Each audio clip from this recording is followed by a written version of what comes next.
2-3 દિવસ પહેલાં આપણે મટનનું સિઝલર બનાવેલું. હવે આ ચિકનનું સિઝલર. સિઝલર કે અથવા બોટી કબાબ કે આપણે બર્માવાળા ઘરોમાં બોટી કબાબ કહે ને આપણે શું કહીએ એમાં સિઝલર કહે. તો આ સિઝલર છે ને આવડી નાની નાની બોટી કાપી કાઢી ચિકનની. બરાબર, બોનલેસ લેવાનું છે એના અંદર.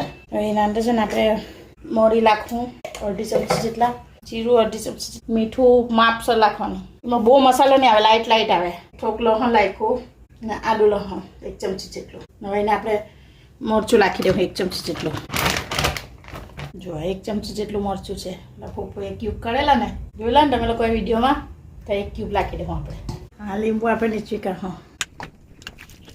આ બધાને મિક્સ કરીને આપણે 1 કલાક સુધી મેરીનેટ થવા દેવું.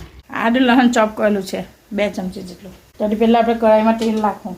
2 ચમચી જેટલું આદું લસણ છે તે આપણે પહેલાં જે નાખવું. તેલ ગરમ થાય એટલે પછી એને જરીક વાર એમ પેલું એનું સ્મેલ નીકળી જાય ને ત્યાં સુધી થવા દેવાનું છે. એટલે લાલ કરવાનું કામ નથી. હા, એ બીજી બાજુ આ ફાતિમાની ચાય ચાલુ છે. રાતના ગલેમાં 9:30 વાગ્યા પણ હજુ એ લોકોની ચાય નથી પડતી. હવે આ એ થઈ ગયું એટલે એના અંદર આપણે મેરિનેટ કરેલું ચિકન નાખી દેવું. ચિકન છે એટલે આપણે કાચી લાવીએ. હવે એને થોડીક વાર ધીમી આંચે ચડવા દેવું.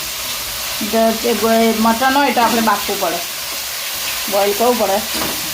બીજી બાજુ આપણે સિઝલરની ટ્રે ગરમ કાઢવું પડે. જો આ બાજુ આપણે વેજીસ કાપીને મૂકેલું છે. કાંદા છે, કોકા મરચાં છે, 2-3 જાતના છે. કોકા મરચાં લીલા વધારે છે, લાલ પીળા ઓછા છે. ને આ મોળા મરચાં ને આ બેબી કોર્ન છે થોડા ગમતો હતો.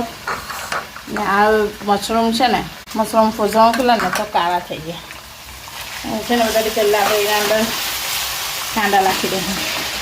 એના અંદર લાલ મરચું બી નાખી શકાય પણ આજે આપણે વ્હાઈટ બનાવ્યું એટલા સારું. હા, કોઈને વધારે ચિકન પસંદ હોય ને તો વધારે ચિકન નાખી શકે. અમારે ત્યાં વેજીસ વધારે પસંદ કરે.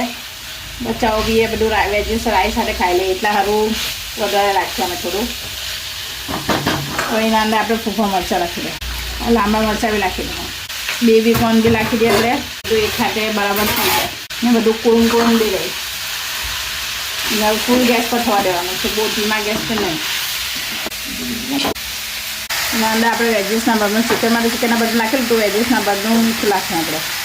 અને બ્લેક પેપર વેજીસના માપમાં.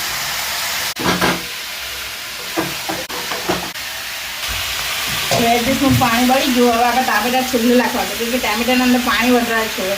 ટામેટા નાખીને થોડીક જ વાર થવા દઈને એને ફટાફટ ઉતારી પાડવાનું.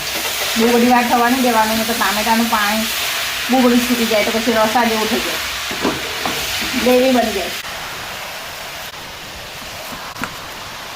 જો આ તૈયાર થઈ ગયો. હવે એને આપણે બીજી બાજુ સિઝલિંગ ટ્રે તૈયાર છે તો આપણે તેમાં કાઢવું. આપણે એને પહેલાં આપણે બટર નાખવું. બટર અથવા ઘી નાખવાનું છે. એનાથી સ્મોકને સ્મેલ એવું સારું આવે.